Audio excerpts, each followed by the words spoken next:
কীভাবে তোমরা তোমাদের পুরনো আধার কার্ডকে নতুন বা ডিজিটাল কার্ড করবে কীভাবে, চলো আমরা আজকে দেখে ফেলি। আধার কার্ড আমরা ওয়েবসাইটে চলে আসব, তারপরে আমরা প্রথমে লগ ইন করবো, তারপরে আমরা নিচে এসে অর্ডার আধার পিভিসি কার্ড এই অপশানে ক্লিক করব।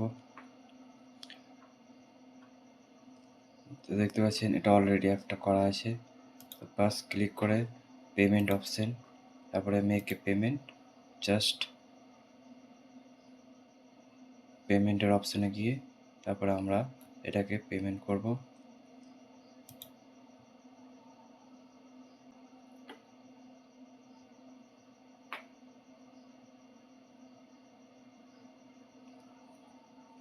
এভাবে এখানে পেমেন্ট করলে এখানে যার মাধ্যমে হোক, ফোনপের মাধ্যমে, ইউপিআই, যে কোনো কিছু বা নেট ব্যাঙ্কিং, এখানে ক্লিক করলে পে নাও ক্লিক করে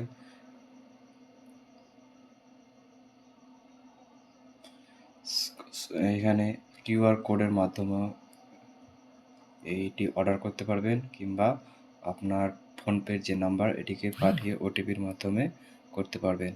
তো এটাকে শো করতে পারবেন, এটাকে স্ক্যান করলে এর মাধ্যমে অটোমেটিক আপনার কাছ থেকে পয়সা কেটে নেবে।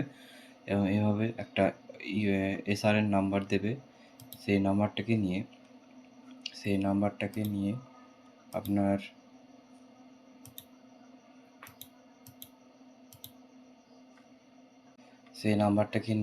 আমি ওই নাম্বারটি কপি করব, যেহেতু আমার অলরেডি করা আছে। তো এইভাবে আপনার পুরনো আধার কার্ডটিকে ডিজিটাল করবে। তো আজকে এই ভিডিওটা এখান থেকে, তো ভালো লাগে ভিডিওটি লাইক করবেন।